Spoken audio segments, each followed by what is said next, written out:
সবাইকে স্বাগত। বিশ্বের বিভিন্ন সংবাদ এবং সংবাদের বিশ্লেষণ নিয়ে চ্যানেল 24-এর সাপ্তাহিক আয়োজন মিনিস্টার ফ্রিজ আন্তর্জাতিকে স্বাগত জানাচ্ছি। আপনাদের সাথে রয়েছি আমি রহমান রাশেদ। টানা দুদিনের হামলায় থমথমে অবস্থা এখন কিরগিজস্তানের রাজধানী বিশকেকে। আতঙ্ক কাটেনি বিদেশি শিক্ষার্থী এবং শ্রমিকদের মাঝে। সাথে যুক্ত হয়েছে পুলিশের ধরপাকড়। স্থানীয় সূত্র বলছে কিরগিজদের উপর হামলার অভিযোগে সেখানে শতাধিক বিদেশি শিক্ষার্থীকে ইতিমধ্যে আটক করা হয়েছে। বিদেশি শিক্ষার্থীদের ওপর স্থানীয়দের হামলাকে কেন্দ্র করে উত্তাল মধ্য এশিয়ার দেশ কিরগিজস্তান। ভারত, পাকিস্তান, শ্রীলঙ্কা সহ স্থানীয়দের হামলায় আহত হয়েছেন বেশ কয়েকজন বাংলাদেশি শিক্ষার্থীও। শুক্রবারের মতো শনিবার রাতেও শিক্ষার্থীদের হল আর বাড়িতে হানা দেয় কিরগিজরা। বাংলাদেশি শিক্ষার্থীদের অভিযোগ, পুলিশের পোশাক পরে দরজায় কড়া নাড়ে স্থানীয়রা। দরজা খুললেই ঘরে ঢুকে মারধর শুরু করে তারা। যখন স্টুডেন্টরা ভাবে যে তারা সাহায্যের জন্য পুলিশ এসেছে, তখনই তারা দরজাটা খোলে এবং হামলাকারীরা বিভিন্নভাবে দেখা যায় ভিতরে ঢুকে তাদের উপর হামলা চালায় এবং বিভিন্নভাবে অত্যাচার করে। এমন ভীতিকর অবস্থার মধ্যে নতুন আতঙ্ক পুলিশি ধরপাকড়। স্থানীয়দের ওপর হামলার অভিযোগ এনে বিদেশি বহু শিক্ষার্থীকে আটক করেছে তারা। এসবের প্রভাব পড়েছে ভিনদেশি শ্রমিকদের ওপরও। বাংলাদেশ, ভারত ও পাকিস্তানের প্রবাসীরা বলছেন, কর্মসংস্থান কমে যাওয়ার অভিযোগে বিদেশি কর্মী দেখলেই লাঠি সোঁটা নিয়ে তেড়ে আসছেন কিরগিজরা। তাদের দাবি হচ্ছে যে এখান থেকে বিদেশ থেকে যারা এখানে পড়তে আসে অথবা যারা এখানে কাজ করতে আসে, তারা হচ্ছে এখানে স্থানীয়দের কর্মসংস্থান ধ্বংস করছে। অধিকাংশ শিক্ষার্থী হামলা থেকে বাঁচতে অবস্থান নিয়েছেন বিশ্ববিদ্যালয়গুলোতে, যাদের নিরাপত্তায় প্রতিষ্ঠানগুলোর বাইরে চলছে পুলিশি টহল। নাগরিকদের সতর্ক থাকতে বিবৃতি দিয়েছে ভারত ও পাকিস্তান সরকার। চালু করা হয়েছে হেল্পলাইন। বিশেষ ফ্লাইটে পাকিস্তানের বেশ কয়েকজন শিক্ষার্থীকে ফেরত নেওয়া হয়েছে নিজ দেশে। প্রবাসীদের নিরাপত্তায় সরকারের সহযোগিতা চেয়েছেন কিরগিজস্তানে অবস্থানরত বাংলাদেশিরা। কিরগিজ সরকারের সাথে আলোচনার মাধ্যমে দ্রুত সমস্যার সমাধান চান তারা। আমরা এখানে খুবই রিস্কে আছি। আমাদের বর্তমানে কিরগিজস্তানে কোনো এম্বাসি নেই বাংলাদেশে, যে কারণে আমরা সার্বিক সহযোগিতা পাচ্ছি না। সো আমরা বাংলাদেশ সরকারের কাছে আবেদন, আমাদেরকে অতি শীঘ্র এখান থেকে রেস্কিউ করে নিয়ে যাওয়া হোক। আমরা এখানে খুবই রিস্কে আছি। গেল 13ই মে কিরগিজস্তানে স্থানীয়দের উত্ত্যক্তের শিকার হন মিশরীয় এক শিক্ষার্থী। এই ঘটনাকে কেন্দ্র করে দুপক্ষের শিক্ষার্থীদের সংঘর্ষে প্রাণ হারান এক কিরগিজ নাগরিক। এর জেরে শুক্রবার থেকে বিদেশি শিক্ষার্থী আর কর্মীদের ওপর চড়াও হয় স্থানীয়রা। ওয়ালিউল্লাহ ফারুক, চ্যানেল 24। সকল বিদেশি শিক্ষার্থীদের উপরে কিরগিজরা চড়াও হয়। আপনার প্রতিবেদন শুনছিলেন। বিশেষ করে বাংলাদেশি, ভারতীয়, পাকিস্তানি এবং মিশরীয় নাগরিক বা শিক্ষার্থী বেশি ক্ষতিগ্রস্ত হয়েছে বলে আমরা খবর পেয়েছি। বিষয়ে কথা বলতে আমরা অনলাইনে ইতিমধ্যে যুক্ত করেছি কিরগিজস্তানে। সেখানে কিরগিজ স্টেট মেডিকেল একাডেমিতে অধ্যয়নরত বাংলাদেশি শিক্ষার্থী মোহাম্মদ আবদুল্লাহ আমাদের সাথে ইতিমধ্যে যুক্ত হয়েছেন। সেই সাথে সাথে স্বাগত জানাতে চাই অধ্যাপক ফজলুল হালিম রানা। তিনি অধ্যাপক, আন্তর্জাতিক সম্পর্ক বিভাগ, জাহাঙ্গীরনগর বিশ্ববিদ্যালয়। আমি শুরুতে মোহাম্মদ আবদুল্লাহ আপনার কাছে চলে যেতে চাই। একটু জানাবেন যে এখন পরিস্থিতি কি অনুকূলে বলা যায়, এবং যে আহত নিহতের খবর আমরা পেয়েছি বিভিন্ন সূত্র থেকে, সেখানে কোনো বাংলাদেশির নাম এসছে কিনা বা পাওয়া গেছে কিনা? ধন্যবাদ। আসসালামু আলাইকুম। বর্তমানে কিরগিজস্তানের অবস্থা বলতে গেলে কিছুটা স্বাভাবিক বলা যায়। আমাদের অথরিটি আমাদেরকে জানিয়েছেন যে বর্তমানে কিরগিজস্তানের অবস্থা স্বাভাবিক। আইন শৃঙ্খলা বাহিনী পরিস্থিতি স্বাভাবিক পর্যায়ে নিয়ে গেছেন, এবং তবুও দেখা গেছে যে বাংলাদেশি স্টুডেন্ট, পাকিস্তানি এবং ভারতীয় স্টুডেন্টরা এখনো ভয় ভীতিতে আছেন। তারা বেরোতে পারছেন না, তাদের প্রয়োজনীয় জিনিসপত্রাদি তারা পাচ্ছেন না, বেরোতে পারছেন না যেহেতু। আর যদি এখন বলতে যাই যে অথরিটি কি করছে আমাদের, তারা হচ্ছে বর্তমানে আমাদেরকে আশ্বাস দিয়েছে যে খুব জলদি তারা আমাদের এখান থেকে বের করবেন, তারা হচ্ছে ব্যবস্থা নিবেন আমাদের। কিন্তু এখন পর্যন্ত আমরা কিছু পাইনি। এখনো আমাদের অনেক স্টুডেন্ট আছেন যারা হচ্ছে এখনো সেই ডেঞ্জার জোনে আছেন, যেখানে মূল ঘটনাটি ঘটেছেন। অধ্যাপক ফজলুল হালিম রানা, আশা করি আমার কথা এবং প্রতিবেদনে ভাষা শুনতে পেয়েছেন। সেই সাথে সাথে মোহাম্মদ আবদুল্লাহ একজন শিক্ষার্থী, তিনি সেখানকার পরিস্থিতি বলছিলেন। অধ্যাপক রানা, একটু জানাবেন, কিরগিজস্তানে তো বাংলাদেশের কোনো দূতাবাস নাই, তো সেই ক্ষেত্রে উজবেকিস্তানে যে বাংলাদেশের দূতাবাস রয়েছে সেখানেই বাংলাদেশের যারা শিক্ষার্থী তারা যোগাযোগ করেছে, এরকম পরিস্থিতিতে আসলে কি করণীয় বলে আপনি মনে করেন? দেখুন, এরকম যখন একটা ঘটনা ঘটে বা পরিস্থিতি তৈরি হয়, এটা আমরা সবাই বুঝি যে একটা অনাকাঙ্ক্ষিত ঘটনা, এবং যে ঘটনার সূত্রপাত মূলত একদমই স্টুডেন্টদের মধ্যকার যে আম, বিবাদ কিংবা কলহ, সেটা থেকে শুরু হয়, যেটা 13 তারিখের একটি ঘটনা। এবং আমরা যেটা দেখলাম সেটা হচ্ছে কি, এখন কিন্তু কিরগিজ প্রজাতন্ত্রের মন্ত্রিপরিষদ তাদের একটি বৈঠক শেষে এই ঘটনার নিন্দা জানিয়েছেন। অর্থাৎ তার দেশের সাধারণ মানুষ যেটা এখন বিদেশি স্টুডেন্টদের উপরে যে আক্রমণ করছে এবং যে ভায়োলেন্স গুলো তৈরি করছে, সেজন্য তারা দুঃখ প্রকাশ করেছেন। এবং তারা কিন্তু পাশাপাশি এটাও কিন্তু তারা বলছেন যে এই সোশ্যাল মিডিয়ার যুগে যেটা পৃথিবীর বিভিন্ন জায়গায় হয়ে থাকে, ঠিক তেমনই ঘটনাটা কিরগিজস্তানে ঘটেছে, অর্থাৎ একটি ভুল বোঝাবুঝিকে কেন্দ্র করে। এবং তারা বলছেন যে 13 তারিখে যে আপনার মিশর কিংবা মধ্যপ্রাচ্যের অন্য দেশের স্টুডেন্টদের সাথে কিরগিজ স্টুডেন্টদের যে মারামারির যে ভিডিওটা ভাইরাল হয়েছে এবং যেটা ছড়িয়ে পড়েছে, সেটা মূলত একটা এডিটেড ভিডিও এবং সেটার কোনো সত্যতা তারা খুঁজে পাননি। অর্থাৎ তাহলে বোঝা যাচ্ছে যে এটা এক ধরনের, আমরা বলতে পারি যে প্রোপাগান্ডা কিংবা যে কোনো ঘটনাকে পুঁজি করে, যেভাবেই জি। হোক এ ঘটনার ঘটে গেছে। এখন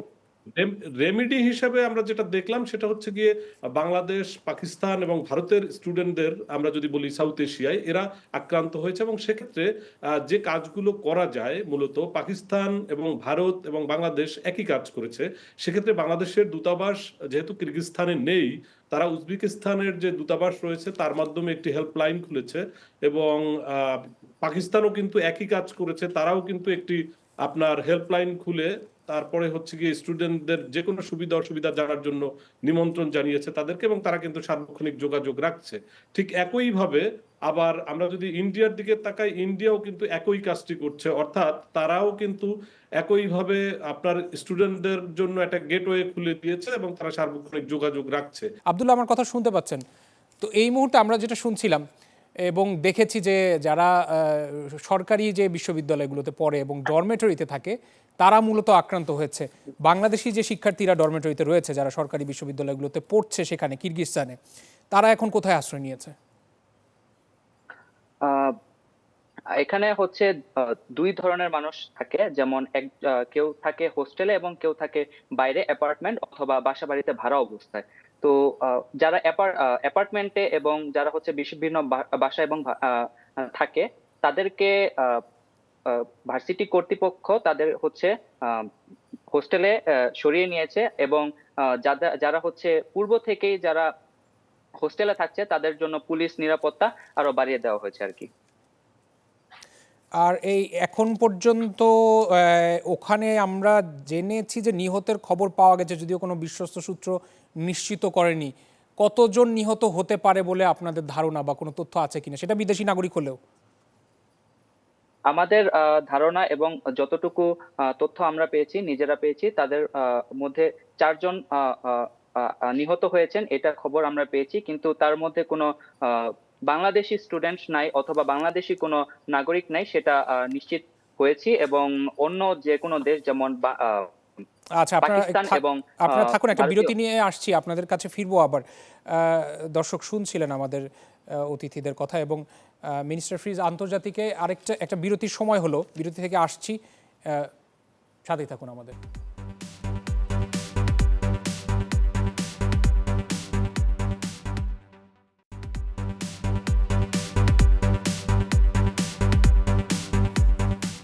স্বাগত জানাচ্ছি, আপনারা দেখছেন মিনিস্টার ফ্রিজ আন্তর্জাতিক। রহমান রাশেদ আপনাদের সাথে রয়েছি।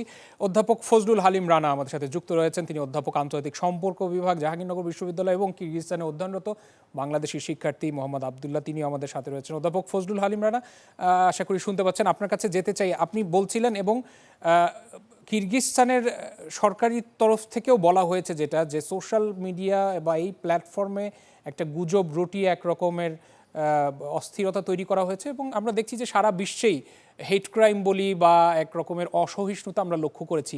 এই যখন পরিস্থিতি পুরো বিশ্বে, তাহলে কিভাবে মানুষ নিরাপদের সাথে কাজ করবে বলে মনে করেন? বিশেষ করে বাংলাদেশি এখানে দেখছি যে আমরা শিক্ষার্থীর সাথে সাথে এখন যারা শ্রমিক হিসেবে কর্মরত রয়েছেন তারাও চাপে রয়েছেন। নিশ্চয়ই, কারণ হচ্ছে গিয়ে এখন তো তারা কে ছাত্র কিংবা কে শ্রমিক সেটা বিবেচনা করছেন না। এখন তারা যেটা করছেন সেটা হচ্ছে গিয়ে আপনার বিদেশি কাউকে পেলেই তারা আঘাত করার চেষ্টা করছেন সেক্ষেত্রে। এবং এখানে আরো একটি দুর্ভাগ্যজনক বিষয় রয়েছে, আমাদের কিরগিজ প্রজাতন্ত্রে আমাদের দূতাবাস নেই সেটা ঠিক, কিন্তু যাদের দায়িত্ব রয়েছে কিরগিজ প্রজাতন্ত্র নিয়ে, অর্থাৎ সেই উজবেকিস্তানের যে হাই কমিশন বাংলাদেশ, তারা কিন্তু এখন পর্যন্ত আমাদেরকেও সেই ডাটাটা দিতে পারেননি। অর্থাৎ কতজন স্টুডেন্ট রয়েছে তারা বলছেন 8 থেকে 1200, আবার শ্রমিকদের কথা বলছেন 1800-র মতো। এগুলো কিন্তু সবই অনুমান, অর্থাৎ ডকুমেন্টেড কোনো ফিগার তারা বলতে পারছেন না। কাজেই এখন এরা এক ধরনের শঙ্কার মধ্যে রয়েছে, এটা নিশ্চয়ই, কারণ যার সন্তান কিংবা যার ভাই কিংবা যার বোন রয়েছে, পরিবারের সদস্য রয়েছে, এটা তারাই কেবলমাত্র অনুভব করছেন, নিশ্চয়ই অন্যরা এটা অনুভব করতে পারবেন না। এবং পরিস্থিতি এটাও ঠিক, কারণ আমরা যেটা দেখলাম কিরগিজ প্রজাতন্ত্রের মন্ত্রিপরিষদের মিটিং শেষে ওনারা কিন্তু এই কথাটা বলেছেন, এখন পরিস্থিতি নিয়ন্ত্রণে রয়েছে, কিন্তু তার মানে এই নয় যে এই ঘটনা আবার পুনরাবৃত্তি ঘটবে না, সেটা কিন্তু তা ওনারাও শিওর না। কাজেই এখানে কিন্তু একটা শঙ্কা থেকে যায়। আর আপনি যেটা বলছিলেন যে এই পরিস্থিতি থেকে আসলে সারা পৃথিবীতেই যেটা আমরা দেখি যে প্রোপাগান্ডা কিংবা এক ধরনের মিস ইনফরমেশন, যেগুলোকে আমরা বলছি গুজব বাংলাদেশে, হ্যাঁ এখন এটা রয়েছে এবং এটা সারা দুনিয়াতেই কেউ কেউ ক্যাশ করছেন, ক্যাপিটাল করছেন, এবং যার ফলে আমরা দেখছি যে ভায়োলেন্স বেড়ে যাচ্ছে। কিন্তু সেক্ষেত্রে আসলে যেটা দরকার, দেখুন এটা কিন্তু বিশ্ববিদ্যালয় পড়ুয়া ছাত্রদের ঘটনা, কাজেই এর থেকে সমাজ কিংবা সোসাইটিতে আর সুশিক্ষিত কেই বা হতে পারে, কিন্তু তাদের মধ্যেও তো তাদেরকেও তো এই গুজব দিয়ে প্রভাবিত করা যায়। যেমনটা ধরুন এই মুহূর্তে যেটা আমরা শুনলাম যে 4 জন মারা গিয়েছেন, কিন্তু 3 জন বলা হয়েছে যে পাকিস্তানের নাগরিক মারা গিয়েছেন, কিন্তু পাকিস্তান গভর্নমেন্ট কিন্তু বলছেন যে না, তাদের একজনও নাগরিক মারা যাননি। কাজেই এখন কোনটা সত্য? কারণ সরকারি তরফ থেকে যেটা বলা হচ্ছে, ইভেন সেই কিরগিজ প্রজাতন্ত্রের যে সরকার ব্যবস্থা রয়েছে তারাও কিন্তু বলছেন যে কেউ এখন পর্যন্ত মানে নিহত হয়নি, তবে হতাহতের সংখ্যাটা তারা বলেছেন 40-এর কাছাকাছি। আব্দুল্লাহ, একটু বলেন তো যে কিরগিজস্তানে বাংলাদেশি শিক্ষার্থী কতজন আছেন আনুমানিক? শুনতে পাচ্ছেন কি আনুমানিক আব্দুল্লাহ? বলা হয়েছে, তারা বলছেন যে 800 থেকে 1200-র মতো। আমরা একটা বরং বিরতি থেকে আসছি, বিরতির পরে নিশ্চয়ই কথা হবে। অধ্যাপক ফজলুল হালিম রানা আমাদের সাথে যুক্ত রয়েছেন। আপনারা দেখছেন মিনিস্টার ফ্রিজ আন্তর্জাতিক। আরেকটা বিরতির সময় হলো, সাথেই থাকুন।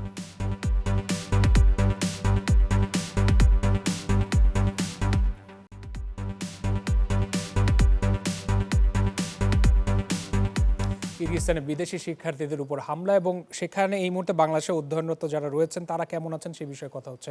অধ্যাপক ফজলুল হালিম রানা, আপনার কাছে আরেকবার যেতে চাই। আমরা দেখেছি পাকিস্তানে ইতিমধ্যে বলছিলেন যে সেখান থেকে সরকার থেকে একটা স্টেটমেন্ট দেওয়া হয়েছে এবং জরুরিভাবে কিছু শিক্ষার্থীকে ওখান থেকে উড়িয়ে নিয়ে আবার পাকিস্তানে ফেরত নিয়ে আসার মতো ঘোষণা আমরা জানতে পেরেছি। বাংলাদেশে যারা আটকে আছে, এখন পর্যন্ত পুরো ডেটা নাই, 800 থেকে 1200-র মতো পাওয়া যাচ্ছে। কি করণীয় হবে বলে মনে করছেন বাংলাদেশের এখন? আমার কাছে যেটা মনে হয় যে পরিস্থিতি এখন কিছুটা স্বাভাবিক, এবং সেক্ষেত্রে আমার মনে হয় যে যারা স্টুডেন্ট রয়েছে ওখানে আমাদের কিংবা শ্রমিক হিসাবে যে স্বজনরা রয়েছে আমাদের, তাদের ধরতে হবে প্রথম কথা। অর্থাৎ যতটুকু সময় না একদম না বের হলেই নয়, তাহলে বাসার বাইরে কিংবা যারা স্টুডেন্টরা হলে রয়েছে কিংবা তাদের যে অ্যাকোমোডেশন রয়েছে, পরিস্থিতি সেই ইনডোরে থেকেই অবজার্ভ করা উচিত, বাহিরে বের না হওয়া উচিত। তবে আমি মনে করি না যে এই মুহূর্তে বাংলাদেশ মানে চার্টার ফ্লাইট প্রেরণ করে তারপরে সেই স্টুডেন্টদেরকে এখানে আনতে হবে। কারণ কি, এই স্টুডেন্টদের তো ভবিষ্যৎ রয়েছে।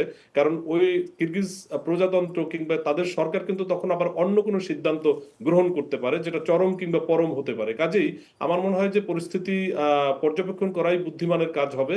আর বাংলাদেশেরও উচিত একটু প্রফেশনালিজম গ্রো করা, অর্থাৎ যারা এর দায়িত্বপ্রাপ্ত রয়েছেন যে ডেস্ক, তাদের উচিত আমরা অন্তত এতটুকু জানার অধিকার আমাদের স্টুডেন্টদের রয়েছে, আমাদের রয়েছে যে আমরা এই ছাত্রছাত্রীদের সংখ্যা কত, আমাদের শ্রমিকদের সংখ্যা কত, এইটুকু নিশ্চিত করা উচিত, যাতে ভবিষ্যতে এইরকম পরিস্থিতিতে পড়লে আমরা আমাদের ডেটাটা পেতে পারি। আমার কাছে এটাই মনে হয়। নিশ্চয়ই। অধ্যাপক ফজলুল হালিম রানা, অনেক ধন্যবাদ আমাদের সাথে যুক্ত হওয়ার জন্য। সেই সাথে জনাব আব্দুল্লাহ, আপনাকেও ধন্যবাদ জানাতে চাই এবং আশা করব যে আপনারা নিরাপদে থাকবেন এবং কোনো প্রয়োজন হলে উজবেকিস্তানে বাংলাদেশি দূতাবাস রয়েছে, সেখানে নিশ্চয়ই আপনারা যোগাযোগ করে একটা সদুত্তর আশা করবেন বলে আমরা প্রত্যাশা রাখছি। আজকের মতো এখানে শেষ করছি। অনেক ধন্যবাদ দুজনকে।